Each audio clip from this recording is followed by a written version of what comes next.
Hi everyone, I welcome you once again for the discussion forum on about the concept of drug discovery with Dr. Arun Kumar Gupta. So we are continuing our discussion about the bioassay and the hit identification. So I welcome you Dr. Arun Kumar Gupta to share his views on the various aspects of this drug discovery profile and how the hit identification process can be precisely carried out. So I welcome you, Dr. Arun Kumar Gupta, to share his views on this hit identification. Hi, again, welcome all viewer. Today we are just in continuation of our previous section, that is the hit identification protocols, how we can go for the identification of hits. In previous segment, I told that the industry which engage themselves in the pharmaceutical research are having their own corporate library, which vary from 10 to 12 million compounds. And from that 10 to 12 million compounds, the corporate having their own proprietary molecules, means they have the rights on that molecule, and it might be vary from 6 to 8 millions. And in that segment, we also discuss the directly not gone for the screening of this whole molecules, which might be vary from this 15 to 16 million. But they use the different computational tool to just narrow down the number. And for that purpose, basically, they are using the previous knowledge which gathered from the drugs which are available in the market. And I think there is some protocols are there, and some rules, set of rules are generated. That is arbitrary rule type of thing come in the pictures. That is the most of the molecule follow the rule of 5, which we also say the Lipinski rule. According to that rule of 5, the most of the molecule having a molecular weight is equivalent to 500 or less than 500, and their log p value is 5 or less than 5. Then the hydrogen acceptor and hydrogen donor type of molecule. Then some set of rules are for polar surface area is there, but few exceptions are there. That is also belong to the nature originated molecule, especially that antibiotics and the drugs for the cancer therapy. Like if you go there, then we look their molecular weight may be vary up to 1000 or 1200. But actually when we go for hit identification, there is the need for the further refinement is there. And that's why they're not completely use that rule of 5, but in place of that, they further go for modification in that rule of 5. They use the rule of 3 or approximately rule of 3, because the refinement is required. So here they just obey the rule of 3, that is molecular weight 300, hydrogen 3, hydrogen donor 6, like that things is there. And apart from that, the molecule is narrowed down by putting this type of rules. And when we put this type of rules, it reduced to some 5 to 6 million or 7 million type of molecules. And that 5 to 7 million molecule is going for the high throughput screen. But actually, I told that is also time consuming process, and it is required huge investment. But nowadays we have the computational tools, basically, which is related with the drug discovery methodologies, like docking is there, QSAR is there. In QSAR, again, there is the different type of ways are there, like pharmacophore QSAR, pharmacophore-based QSAR, our COMFA is there, our COMSIA is there, and again, they also use some type of hoping techniques are there, and sometimes they also use the de novo type of the searching methodologies. So with the help of these computational tools, they just further try to raise the things. So in this case, if they use these techniques, then they try to reduce the number of molecules up to few thousands, and the success rate is also increased. So how they can engage such tool in the hit identifications? Actually, if you look for the hit identification methodologies, there is the two techniques is most commonly used when we look for the computational tools or computer-aided drug designs. That is called ligand-based drug discovery, and another is the structure-based drug discovery. When I say the structure-based drug discovery, that means the target structure is known to us. Means we are aware about the macromolecules. Means that may be that protein structure or the enzyme which involve in the survival of microorganisms. And if we say the ligand-based drug discovery, that means the already few inhibitors are known for the specific disease. That may be an inhibitor, that may be activators. Okay, so in that conditions, we go for ligand-based drug discovery. But if the whole portfolio is completely new and we are not having much more information, or we are not having a known inhibitors or known activators, that is depend what type of target is there or what type of disease belong to our portfolio. So in that conditions, the methodology is completely based on structure-based drug discovery. Okay, so when we look for that structure-based drug discovery like that, nowadays there are one disease has come in the picture, that is COVID-19, and we are not much aware about the inhibitors of that viral. So in that conditions, there is the need to go for structure-based drug discovery. Means we just identify the sequence of virus, a genome of the virus, then we look for the gene by means of the essentiality things, which gene is essential for survival of that virus, or multiplication of that virus through the knockdown or knockout study, or by means of the dry lab techniques. Then we find out that things, then we go for the development of that enzyme. I say before that, there is need to just go for the isolation and purification of that enzymes.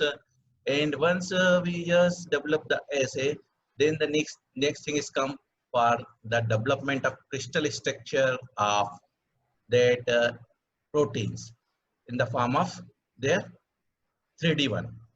Means we are aware about the locations or orientations of different atoms or groups which present in the protein in their three-dimensional space. Once we find out this crystal structure by the help of the crystallographers or the molecular biologist, then the next thing is come when we get this 3D crystal structure of specific enzymes or proteins, then there is the thing is come for the narrow downing of the molecules database which are available with us. Like that, I told, which have presently in the world, we have near about 28 billion organic compound approximately. So out of the 28 millions, there is no need to go for screening of all the 28 million compound through high throughput screening. But now we go for the virtual screening. That is, again, here we go for high throughput virtual screening. And in that high throughput virtual screening, we can use different methodologies. The most common methodology which is used, that is called docking. And with the help of the docking, we come with the virtual hits. And actually in docking, the molecule is able to dock themselves in the cavity or active site of that enzyme. And here the whole environment is simulated on the software. And when we go for this docking methodologies, the few of the molecule is already thrown out due to their shape or size, because the cavity or the active site is having a specific shape or a specific geometry or a specific size. So only the complementary molecules are able to enter in that specific cavity or specific active site. But the molecule which having a bigger size, or they are not having a complementary geometry or complementary shape, then they are unable to enter into that cavity or that active site. But after the thrown out of the bigger size molecules or the molecule which are not complementing their shape, then the remaining molecule is look for the interactions of their different type of groups, which may be hydrogen acceptor, hydrogen donor, or maybe a dipole-dipole type of interactions, or maybe a dipole-induced dipole type of interactions, or van der Waals interaction in terms of dispersion forces. And again, there's some possibility of the ionic interaction that may be in the form of cationic and anionic interactions. And sometime there may be a possibility of the pi-pi interaction due to their aromatic molecule present in the aromatic part present in the ligand, as well as the aromatic part present in the protein. So this type of interaction is called the forces. This type of interaction is basically responsible for the stability of that complex in terms of energy. Oh, the counterpart which present on the protein is called hot spots. And definitely when we go for docking, there is a need for the identification of hot spot and identification of the key interaction, which we have discussed in the coming session. So once we go for these docking protocols, then there is the set of molecules come out which are so the favorable interaction in terms of energy, as well as in terms of some docking score, or in terms of the poses. And they are just screened out by means of the visual inspections, or sometimes we also put the constraint in the docking methodologies.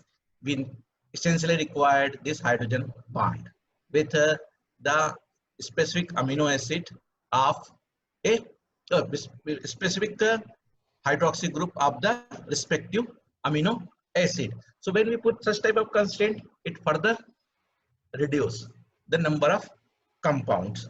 So when we do these whole things, the compound which come out through that high throughput virtual screening is reduced to thousands. And later on, there is the need for the visual inspection of each compound with the macromolecule in terms of their interaction, in terms of their poses, in terms of the deformations.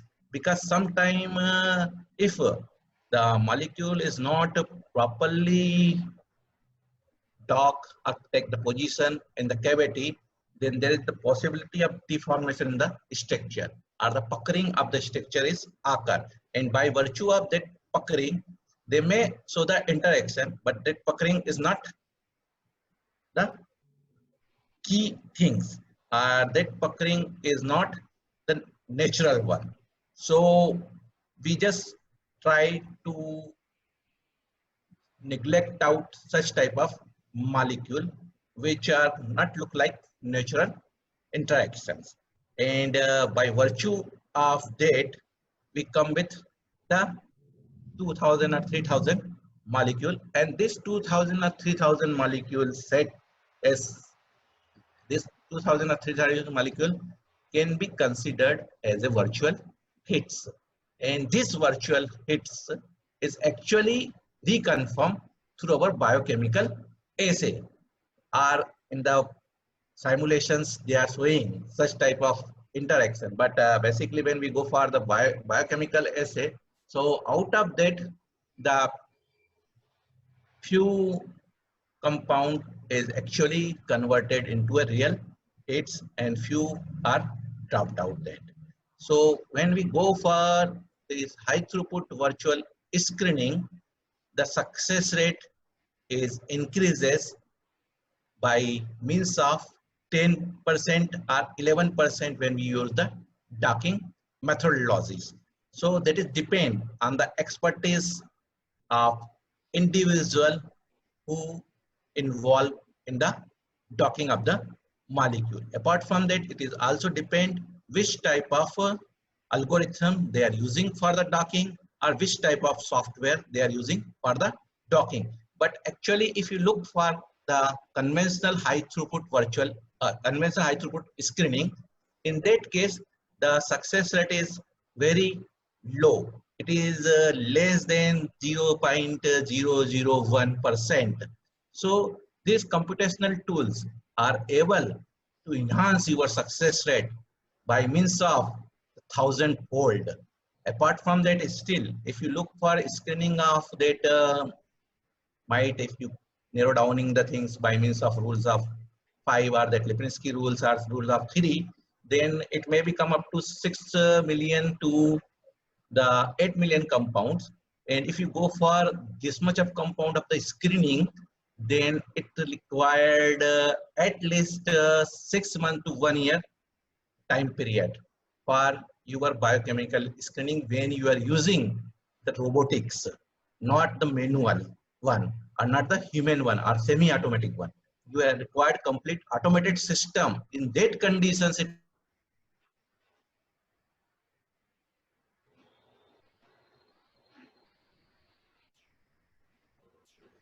yeah. So when we go for conventional methodologies, it required huge time.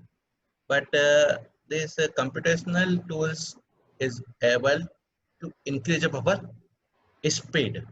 In that case, if we have the advanced systems, because nowadays this computer is having a huge speed for calculation. It may be in the billion or trillion calculations per second. That depend what type of processor you have. Apart from that, we also having facility to go for the parallel computations on a multiple machines, or we have the workstations facilities. This whole things is required only 10 to 15 days for the high throughput virtual screening of this database. And once we screen by means of this computational tools, then there is need only for the inspection of few thousand of the compound by means of manual way, and it might require another 15 days. So this whole high throughput virtual screening may require 1 month time period. When after that you come with the virtual hits, and their success is comparatively very high. That is maybe near about more than 1,000-fold as compared to the conventional high throughput screening. So they only not reduce the time, but they also reduce the cost of the your drug discovery. So by virtue of that, we come with some real hits. It may be the approximately 10 to 11% that I already told depend on the expertise of the chemistry knowledge of the expert who involved in the docking algorithms or who engage themselves in the docking screening techniques. So definitely the chemistry knowledge is always needed. Not only software. Software will just facilitate us for the screening, but there is the need of our own chemistry knowledge, which help us to just increase the success rate of that virtual screening. And I already told a few of the key point of that virtual screening, and the rest of the things we will cover in the coming session when we are discussing the docking. But apart from that, the some type of other methodologies also used for the high throughput virtual screening. Sometimes this I told when we have the structure, but still in many cases we are not having the structure, but we look for the searching of new drug for already known disease, and in that case we can go for ligand based drug discovery. So in that conditions, again there is different type of methodologies are there. That is, say we can go for the pharmacophore based drug discovery, or we can go for COMSIA based drug discovery, or we can go for the QSR based drug discovery, which is based on 2D QSR, not like 3D like COMSIA or pharmacophore. But apart from that, we can also go for the SAFE based drug discovery or the electrostatic interaction based drug discovery. So here, if we look for the success rate of these all different techniques, if you go for the pharmacophore, then the success rate is near about the 0.5 to 1%. That is depend again on the expertise of the individuals as well as the software which they are using for the pharmacophore research. Apart from that, if you go for the QSAR, then just in that conditions, mostly conventional QSAR means 2D QSAR, then they are able to just develop new analogy structure, not the completely diverse structure. If you go for completely diverse structure, in that conditions, again, they go for certain SAFE-based analysis. In that SAFE-based analysis or that pharmacophore analysis, they come with some new diverse structure also, which is might be vary from the previously known ligands. So that type of things can be performed. But again, when we go for SAFE-based analysis or the electrostatic interaction based analysis, then the success rate is comparatively much more. And here the person is also using some scoring techniques that is called tonometer score. And when they are using this tonometer score, then their success rate is enhanced dramatically. Their success rate might be increased up to 60 to 80% level if they are using the tonometer score, because in that case the maximum molecule which are come out through the available organic compound which having a huge similarity in their structure in form of their scaffold and only the modification take place in a very few places. So there is the different issues also arise when you go for this denominator score. The major issues arise which is related with the intellectual property rights or which is related with the patent type of thing. So ultimately there is need to address how we can break the IPR or how we can able to just protect our molecule which is claimed by other guys or other companies. That type of things is also required. And in this ligand based drug discovery, the success rate is high in case of only tonomito, but in the rest of the case, the success rate is low. And they have their own advantage as well as their disadvantage. So when we do all type of exercise, then we come with the some virtual hits, and that virtual hits is reconfirmed through biochemical assay. And this virtual hits, when reconfirmed through biochemical assay, then there is the need for refinement because it is a quite crude molecules. They have their own restrictions for their toxicity type of issues or for their pharmacokinetic issue that is called ADME. And again, the another thing for their efficiency issue or their potency type of things. So there is the further need for refinement that can come under the category of the hit to lead and lead to lead optimization and lead optimization to drug candidate, because these all hits which are identified, they are having might be diverse structures, and there is some possibility things are that when we do the biochemical assay, again in biochemical assay, the some hits are also false positive. So they also need to look into that, how they are come under category of false positive. So each corporate having a characteristic points in which conditions a certain molecule always show the activity against the diverse set of enzymes. So that thing is also need to address, because this, if you carry out this false positive in the forward directions, so in later phase you may get the failure. So here the things is required, how to be just convert this preliminary identified molecule as a hit molecule. For that purpose, we are going for the clustering of the identified real active compounds through a computational tool. Yeah. Sir, what are the various docking softwares are available, sir, which can be effectively helps in the identification of these hits?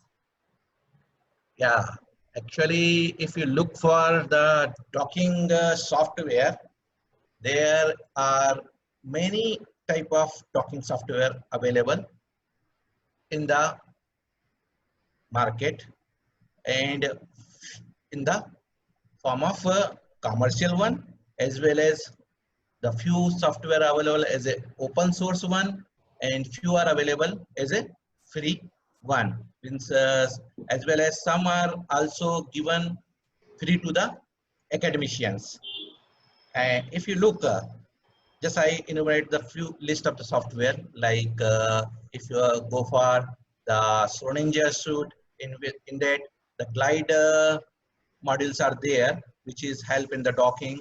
If you go for the another docking software, that is Gold is there. Then if you look for the commercially, this is the commercial available software. If you look for academically free software, there is the Autodog is free and Dog is free. Apart from that, there is if you look for that, some other type of software is also available. But if we go for this whole software, so how we can say which are having a good quality? So generally it is well assumptions always. Once when anyone is commercialized the things, so definitely they have the quality. Yeah. So if you go for the success type of docking methodologies, so definitely you rely on the some commercial software. Yes. But still the effort is made by so many researchers or so many universities which are giving their open source code.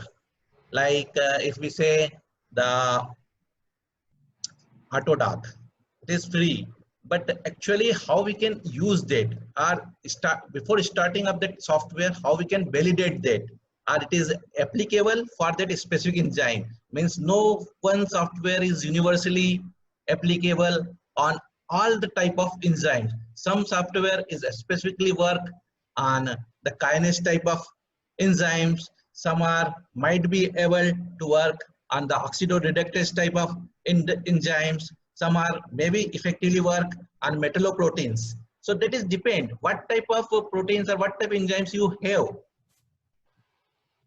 Yes, On sir. that basis, you can.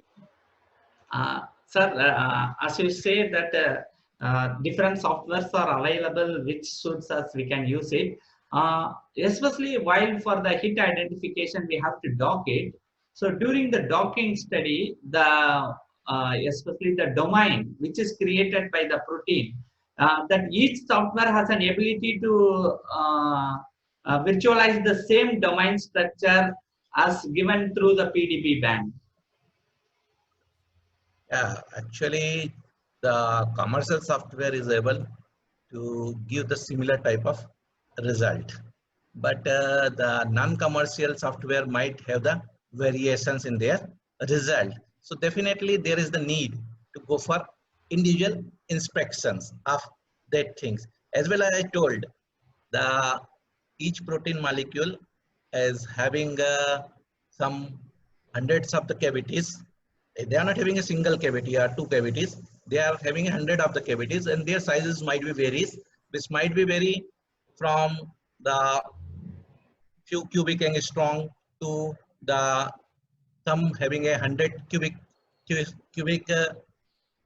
angstrom, or some having 1,000 cubic angstrom. So this variation of size is also giving some idea which type of cavity we can select for the docking, because ultimately when we go for the docking, there are the two basic aspects is there. One thing is there is the enzymatic side is there, which is responsible for enzymatic activity.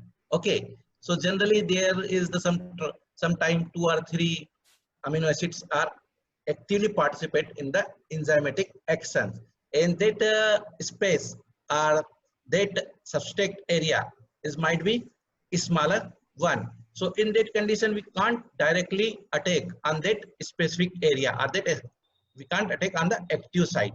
But ultimately, there is some other sites is also available, that is called the allosteric sites. And this allosteric site might be having some bigger size. But when the any molecule are enter in that allosteric site, they are responsible for the conformational change in the protein. And when they do this conformational change in the protein, they, by virtue of that, the enzymatic reaction is not take place, or they do this such type of changes, the substrate is not enter into the enzymatic active site. So Yes, by virtue of that, they reduce the whole enzymatic action. yeah, surely. I think this, especially the docking software, we will have a separate lecture in the coming session, sir. So thank you very much for your continuous support for this discussion forum. I will surely in future that we will elaborate on these aspects. So thank you very much, sir. Thanks. Okay, sir. Bye, sir.